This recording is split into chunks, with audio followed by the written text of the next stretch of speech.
दोस्तों, स्वागत है आपका सारथी केमिस्ट्री क्लासेस में। मैं कृष्ण कुमार आज आप लोगों को क्रिस्टलाइन सॉलिड पढ़ाऊंगा कि क्रिस्टलाइन सॉलिड बाइंडिंग फोर्सेस के बेसिस पे कितने टाइप के होते हैं। तो चलिए एक एक करके हम लोग पढ़ते हैं। देखिए, classification of crystalline solids based on inter particle binding forces. इसका मतलब है कि इंटर पार्टिकल बाइंडिंग फोर्सेस क्या है।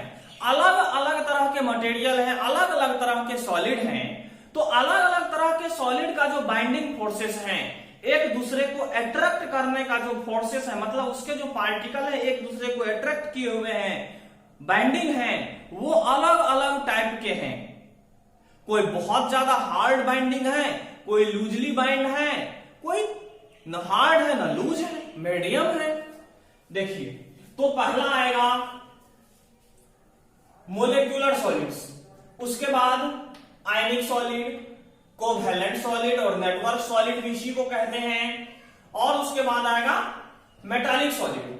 अब हम लोग क्या करेंगे, अब हम लोग करेंगे सबसे पहले मोलेक्युलर सॉलिड्स।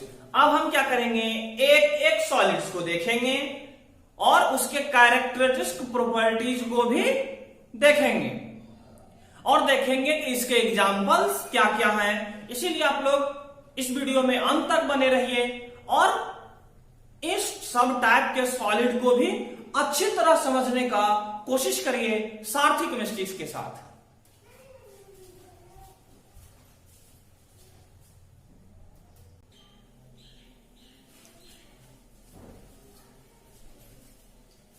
दोस्तों, अब हम लोग देखेंगे जो चार टाइप के क्रिस्टलाइन सॉलिड हैं, उसमें पहला टाइप का मोलेक्युलर सॉलिड। मोलेक्युलर सॉलिड क्या होता है, मैं आपको बता दूं, अगर एक वर्ड में बोलूं तो मोलेक्युलर सॉलिड जो होता है वो मोलेक्यूल का बना हुआ होता है। अच्छा, मोलेक्यूल किसको बोलते हैं? जैसे देखिए मोलेक्युलर सॉलिड में जैसे CO2 मोलेक्यूल है, CO2 मोलेक्यूल है, HCl मोलेक्यूल है, I2 मोलेक्यूल है। इस तरह के मोलेक्यूल से बने हुए होते हैं मोलेक्युलर सॉलिड। देखिए, in these solids the constituent particle कहने का मतलब है कि मोलेक्युलर सॉलिड जिस चीज से बना है, विच पैक्ड, वो पैक्ड होते हैं अप टुगेदर, एक दूसरे से, are molecules of a substance. Molecular solid जो एक दूसरे सब्सटेंस से पैक्ड होते हैं वो क्या होते हैं, मोलेक्यूल होते हैं। अब देखिए, मोलेक्युलर सॉलिड जो होता है, अब तो समझ गए कि मोलेक्युलर सॉलिड मोलेक्यूल से बना हुआ होगा।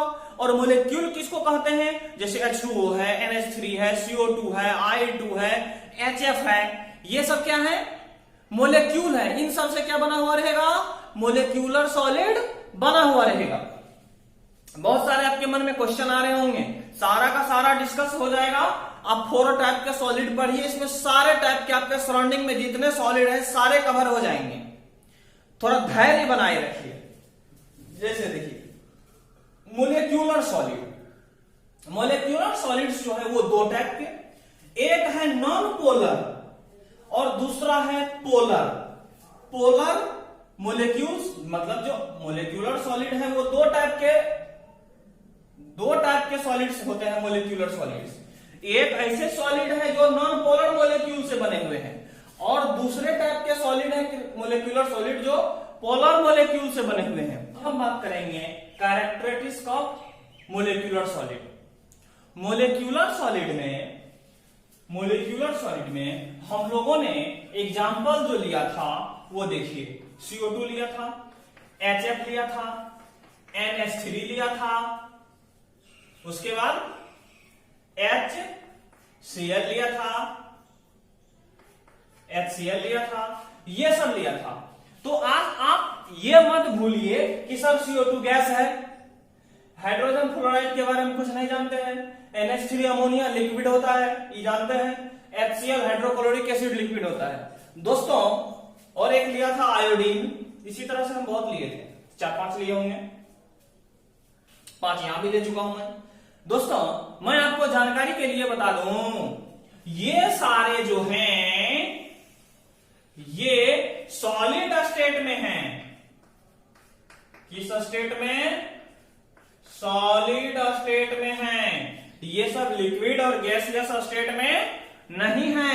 इसीलिए आप इन बात को मेंशन करिएगा और ध्यान रखिएगा, हम लोग सॉलिड पढ़ रहे हैं, लिक्विड नहीं पढ़ रहे हैं। तो अब हम लोग देखेंगे कैरेक्टरिस्टिक्स ऑफ मोलिक्यूलर सॉलिड्स। तो पहला कैरेक्टरिस्टिक है they are generally soft. Generally soft कहने का मतलब है ये छूने में मुलायम होते हैं। जैसे बर्फ को आपने छुआ होगा कितना मुलायम होता है। और ये HCl सॉलिड HCl, उसके बाद NH3, आयोडीन नमक में होता है, आयोडीन को आप छू सकते हैं, बहुत सॉफ्ट होता है। CO2 सॉलिड फॉर्म में, ड्राई आइस इशू को बोलते हैं, ये भी सॉफ्ट होता है। जब आप लेबोरेटरी में काम करेंगे तब आप वहां दो चीज से मुलाकात होगी, एक HCl से और एक NH3 से। और नहीं तो ये ऐसे भी जब जाएंगे आप केमिस्ट के शॉप पे, केमिस्ट का शॉप कहने का मतलब दवाई दुकान नहीं है यहाँ, केमिस्ट का शॉप कहने का मतलब जहां साइंटिफिक सामान बिकता है, तो पटना उटना में आसानी से मिलता है। इन सब पे आप इन सब को वहां से खरीद सकते हैं, बाय कर सकते हैं कि हाउ टू लुक, ये कैसे दिखते हैं। तो अब हम लोग पढ़ेंगे दूसरा point, they are melting point are low to moderately high. मतलब इसका जो मेल्टिंग पॉइंट होता है ये इजीली मेल्ट करने लगता है। जैसे आप आइस का बात करें, 0 डिग्री सी पे आएगा तो क्या होगा, ये मेल्ट करने लगेगा। तो मेल्टिंग पॉइंट लो है। और मॉडरेटली हाई कहने का मतलब है ना बहुत ज्यादा हाई है ना बहुत ज्यादा लो है। तीसरा पॉइंट है they have low enthalpies of vaporization and hence they are volatile. Low enthalpy of vaporization का मतलब क्या है?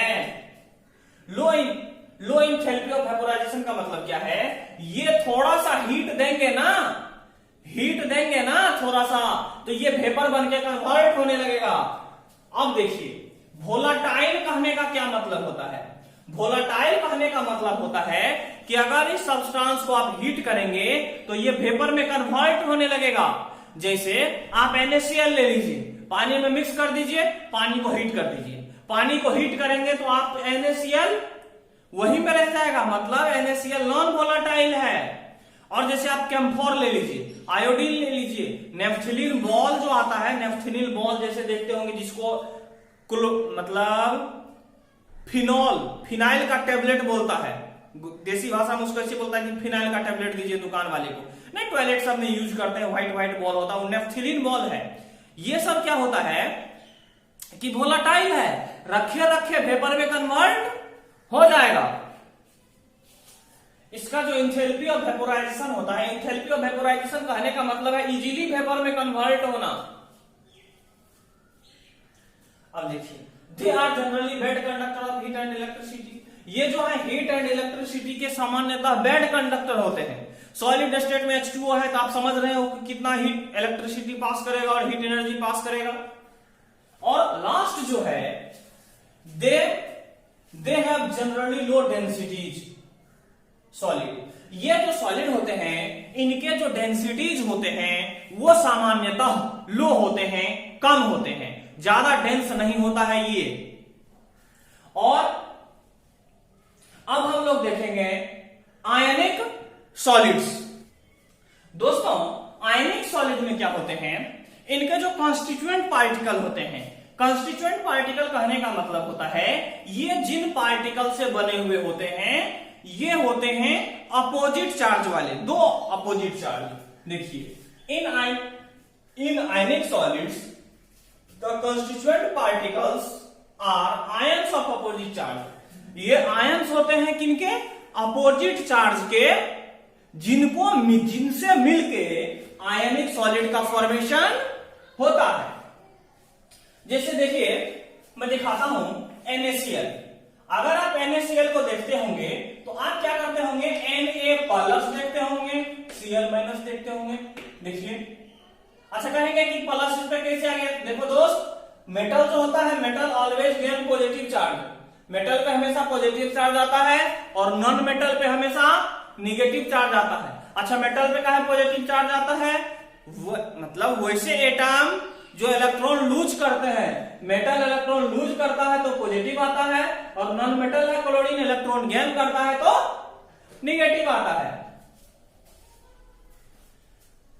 चलिए NaCl, CaCl, caesium chloride, zinc sulphide, calcium chloride, इस सब में भी जितने मेटल हैं इस सब पे पॉजिटिव चार्ज और नॉन मेटल पे निगेटिव चार्ज।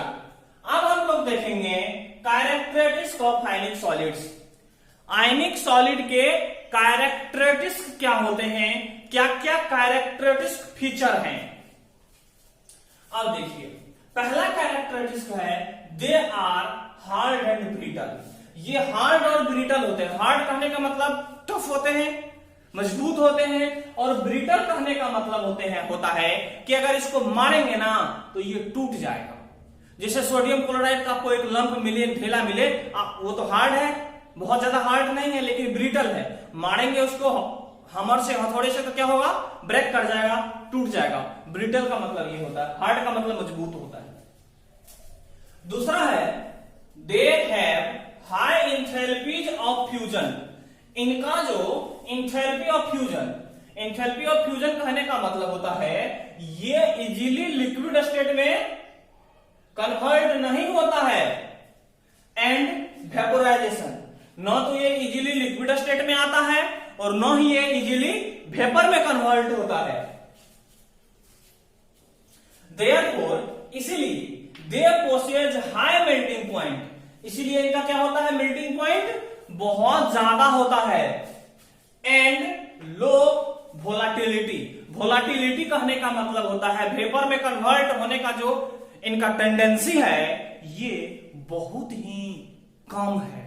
ये वेपर में कन्वर्ट या कहिए कम होता है या कहिए तो नहीं होता है। अब देखिए तीसरा है ions are not free to move. जैसे NaCl है, मान लीजिए NaCl है, NaCl, ऐसा बात नहीं है कि Na क्या होगा, मूव होने के लिए फ्री है, या Cl मूव होने के लिए फ्री है। ऐसा पॉसिबल नहीं है कि आयंस मूव हो जाए। They are poor conductor of electricity in solid state. ये तो NaCl में भी इलेक्ट्रिसिटी फॉलो करेगा लेकिन सॉलिड स्टेट में पुअर कंडक्टर हो जाता है। लेकिन जानकारी के लिए मैं आपको एक बात बता दूं,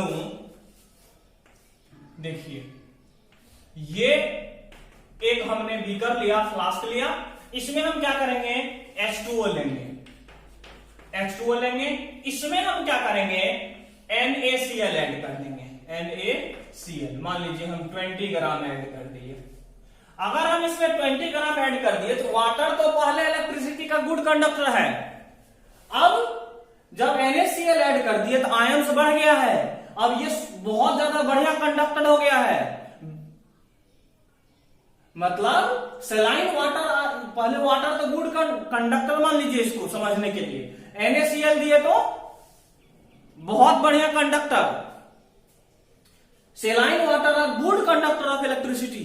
3 इडियट्स देखे हैं, 3 इडियट्स में जो करंट लगाता है रणछोड़दास श्यामलदास चांचर, जब सिनेमा शुरू होने वाली रहती है तब उसमें देखिएगा एक लाइन बोलता है, saline water is a good conductor of electricity. हमने पढ़ा था और वहां उन्होंने एक बहुत अच्छा शब्द बोला है और इन्होंने इस्तेमाल किया।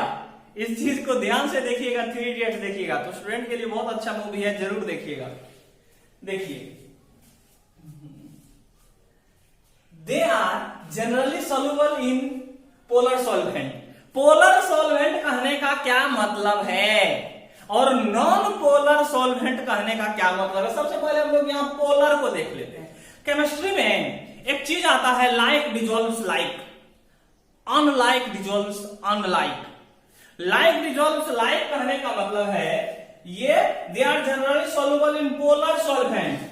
देखिए NaCl है तो इसमें पोलैरिटी है NaCl, इस तरह से मान लीजिए इसमें बॉन्ड बनता है ये Na के इलेक्ट्रॉन को क्या करेगा, ये अपने तरफ शिफ्ट करके रखेगा, खींच करके रखेगा, या कहिए अपने में लेके रखेगा। तो पोलरिटी जनरेट हो गई ना बॉन्ड में, बॉन्ड पोलर हो गया। तो बॉन्ड जब पोलर हो गया तो H2O पहले से पोलर है। देखिए ये है आपका ऑक्सीजन, ये है H, ये है H। ये क्या करेगा, ऑक्सीजन इसके इलेक्ट्रॉन को अपने तरफ खींचेगा, ये ऑक्सीजन इसके इलेक्ट्रॉन को अपने तरफ खींचेगा।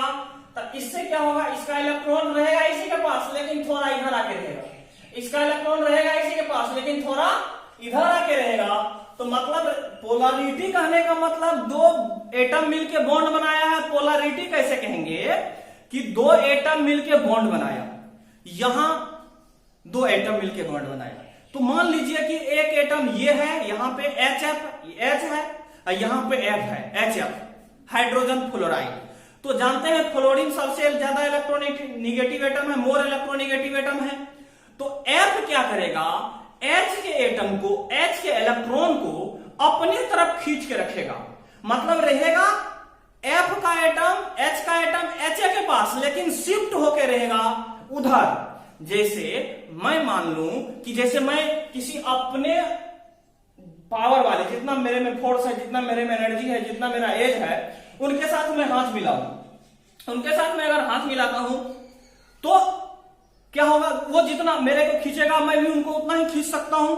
अगर मैं हाथ मिलाऊं ग्रेट खली के साथ तो वो चाहे तो हमको अपने तरफ खींच सकता है, या वो चाहे तो हमको इधर रहेगा लेकिन टानले रहेगा अपने तरफ। तो पोलरिटी आ गई, रहेंगे हम अपने तरफ लेकिन झुके हुए रहेंगे उनके तरफ। तो पोलरिटी का मतलब है कि हाइड्रोजन का इलेक्ट्रॉन रहेगा हाइड्रोजन के पास लेकिन झुका हुआ रहेगा इसके तरफ, शिफ्ट हुआ रहेगा। अब देखिए एक और है HF, H का इलेक्ट्रॉन रहेगा HA के पास लेकिन F के तरफ शिफ्ट हुआ रहेगा। तो पोलरिटी आ गया। NaCl, Na का इलेक्ट्रॉन Na के पास ही रहेगा लेकिन Cl के तरफ शिफ्ट रहेगा क्योंकि Cl ज्यादा इलेक्ट्रोनिगेटिव है। तो पोलरिटी आ गई इसमें पोलरिटी है, ये है पोलर है, ये है। तो E भी पोलर है, E भी पोलर। तो ये पोलर देखिए इसमें सोल्यूबल है NaCl का है कि NaCl क्या है, पोलर है, और ये वाटर क्या है, E भी पोलर है। और आप कभी कभी एक ऐसा आप कभी आया होगा समय कि जब आपको कभी नून रोटी खाने का मौका मिला होगा। एक गाना भी है भोजपुरी में बहुत फेमस, नहीं मैं नहीं बोलूंगा, आप सब समझते हैं। तो रोटी पे, ब्रेड पे जब नमक देते हैं और उसके ऊपर में ऑयल देते हैं, ऑयल देने का मतलब है मस्टर्ड ऑयल। हमारे यहाँ लोग मस्टर्ड ऑयल खाते हैं नॉर्थ इंडिया में, साउथ इंडिया में जो कोकोनट ऑयल खाता है सब। तो तेल देते हैं, नमक में अगर तेल देते हैं रोटी पे तो क्या होगा, रोटी पे वो जो ऑयल मिलाए मिक्स किए वो भी एक लिक्विड ही है, लेकिन उस लिक्विड में आपका NaCl डिजोल्व नहीं करेगा। अगर आप नहीं देखे हैं तो अब की बार से देखिएगा, डिजोल्व नहीं करेगा। और नहीं तो नून रोटी खाने के बाद छोड़िए, चम्मच में नमक लीजिए, उसमें ऑयल ऐड करिए, देखिए वो आपका डिजोल्व नहीं करेगा। काहे कि NaCl जो है वो पोलर है, और जो आप लिक्विड लिए हैं मस्टर्ड ऑयल,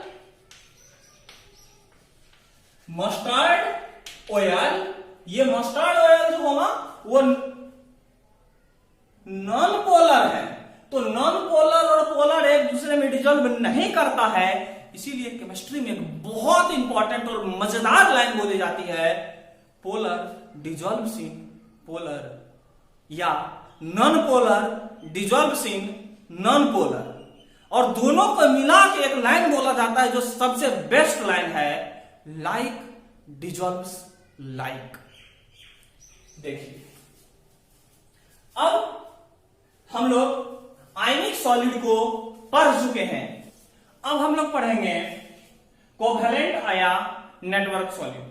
कोवैलेंट सॉलिड और नेटवर्क सॉलिड के बारे में मैं एक बात जो बहुत इंपॉर्टेंट है वो बता दूं, वो है कि कोवैलेंट और नेटवर्क सॉलिड में कोवैलेंट बॉन्ड होता है। कौन सा बॉन्ड होता है, कोवैलेंट बॉन्ड होता है। कोवेलेंट बॉन्ड, आयनिक बॉन्ड, उसके बाद कोऑर्डिनेट बॉन्ड, इस सब का केस आप पढ़े होंगे किसमें? केमिकल बॉन्डिंग में। मैं आपको कोवेलेंट बॉन्ड 1 मिनट में बता दूं कि कोवेलेंट बॉन्ड कब बनता है, जब दो एटम शेयरिंग से बॉन्ड बनाते हैं, मतलब इलेक्ट्रॉन शेयरिंग करके बॉन्ड बनाया तो कोवेलेंट बॉन्ड का फॉर्मेशन होता है। चलिए अब है covalent bond. In this type of solids the constituent particles are atoms of cell or different element connected to each other by covalent bond. Covalent bond में कोवेलेंट और नेटवर्क सॉलिड में जो एटम्स होते हैं वो या तो सेम एटम के हो सकते हैं, सेम एलिमेंट के हो सकते हैं, नहीं तो दूसरे टाइप का भी एलिमेंट, मतलब दो तरह के एलिमेंट भी हो सकते हैं, जिससे कोवेलेंट बॉन्ड का फॉर्मेशन होता है। तो और हम एक बात बता दें कि कोवेलेंट बॉन्ड जो होता है वो डायरेक्शनल बॉन्ड है। डायरेक्शनल बॉन्ड कहने का मतलब है कि अगर कहीं कोवेलेंट बॉन्ड बनता है तो सब्सटेंस बहुत हार्ड होने वाला है। सब्सटेंस क्या होने वाला है? बहुत ज्यादा हार्ड होने वाला है। अब देखिए कैरेक्टरिस्टिक, अब हम लोग पढ़ेंगे कैरेक्टरिस्टिक्स ऑफ कोवेलेंट बॉन्ड, और अब हम लोग देखेंगे कि कोवेलेंट बॉन्ड का जब फॉर्मेशन होता है तो सब्सटेंस कैसे हार्ड हो जाता है। देखिए they are very hard and brittle, ये बहुत ज्यादा हार्ड भी होते हैं, और ब्रिटल कहने का मतलब होता है भंगुर, मतलब अगर किसी हथौड़े से मारेंगे, हमर से ठोकेंगे उस पे तो क्या होगा? टूट जाएगा। मैं इसको मिटा देता हूं, आप लोग लिख लिए होंगे। देखिए कैसे इसमें सब्सटेंस जो है वो हार्ड होता है। देखिए यहां पे जैसे कोवेलेंट बॉन्ड जो बनता है वो कोवेलेंट बॉन्ड डायमंड का एक केस लेते हैं हम। Diamond is the hardest non substance. Diamond जो है हार्डेस्ट नॉन सब्सटेंस है। क्लास 10th में आप डायमंड के केस को पढ़े होंगे और ग्रेफाइट के केस को पढ़े होंगे।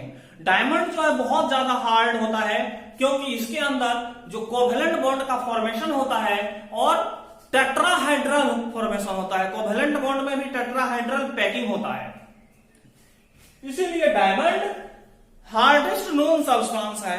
अभी तक डायमंड से ज्यादा हार्ड सब्सटेंस नेचर में नहीं मिला है। और कहता है ब्रिटल। ब्रिटल में आप एग्जांपल में ले लीजिए ग्रेफाइट को। किसको लेंगे? ग्रेफाइट को। ग्रेफाइट जो होता है, ग्रेफाइट इन द सेंस की कोल, तो ग्रेफाइट जो, जैसे ग्रेफाइट आता है ना, जैसे आप पेंसिल में देखते होंगे ग्रेफाइट, पेंसिल से जो लिखते हैं वो ग्रेफाइट ही है। और ग्रेफाइट का ढेर सारा यूज है, लुब्रिकेंट में ग्रेफाइट यूज किया जाता है। तो ग्रेफाइट का जो यूज है, या ग्रेफाइट एकदम क्या होता है, ब्रिटल होते हैं, इसको मारेंगे तो इजीली टूट जाएगा, हमर से ठोकेंगे तो। देखिए उसके बाद दे have very high melting point. इसका जो मेल्टिंग पॉइंट होता है वो बहुत ज्यादा हाई होता है। अगर मैं डायमंड के केस का डिस्कस करूं तो 5000 डिग्री सेंटीग्रेड इसका मेल्टिंग पॉइंट होता है। एमपी बोले तो मध्य प्रदेश नहीं, मेल्टिंग पॉइंट। और मजे की एक बात बता दूं, जैसे केमिस्ट्री पढ़ते हैं ना, केमिस्ट्री में बीपी बोले तो बॉइलिंग पॉइंट, और बायोलॉजी में बीपी बोले तो ब्लड प्रेशर। ऐसा नहीं बायोलॉजी पढ़ रहे हैं बीपी बोले तो बॉइलिंग पॉइंट, नहीं, बायोलॉजी में होता है ब्लड प्रेशर, केमिस्ट्री में होता है बॉइलिंग पॉइंट। चलिए अब हम लोग देखते हैं they have very high melting point. देख लिए। अब है they are poor conductor of heat and electricity. ये हीट और इलेक्ट्रिसिटी के पुअर कंडक्टर होते हैं। जैसे ग्रेफाइट तो एक एक्सेप्शनल केस है जो इलेक्ट्रिसिटी पास करता है, डायमंड रूबर से इलेक्ट्रिसिटी पास नहीं करता है, क्योंकि इलेक्ट्रिसिटी पास करने के लिए फ्री इलेक्ट्रॉन चाहिए। फ्री इलेक्ट्रॉन तभी इलेक्ट्रिसिटी पास करेगा, अदरवाइज इलेक्ट्रिसिटी पास करने वाला नहीं है। अब देखिए अगला पॉइंट देखेंगे, दे have very high enthalpy of fusion. Enthalpy of fusion कहने का मतलब इसको बहुत ज्यादा हीट एनर्जी देंगे, बहुत ज्यादा हीट एनर्जी देंगे, तब ये लिक्विड स्टेट में कन्वर्ट होगा। तब ये क्या होगा? लिक्विड स्टेट में कन्वर्ट होगा।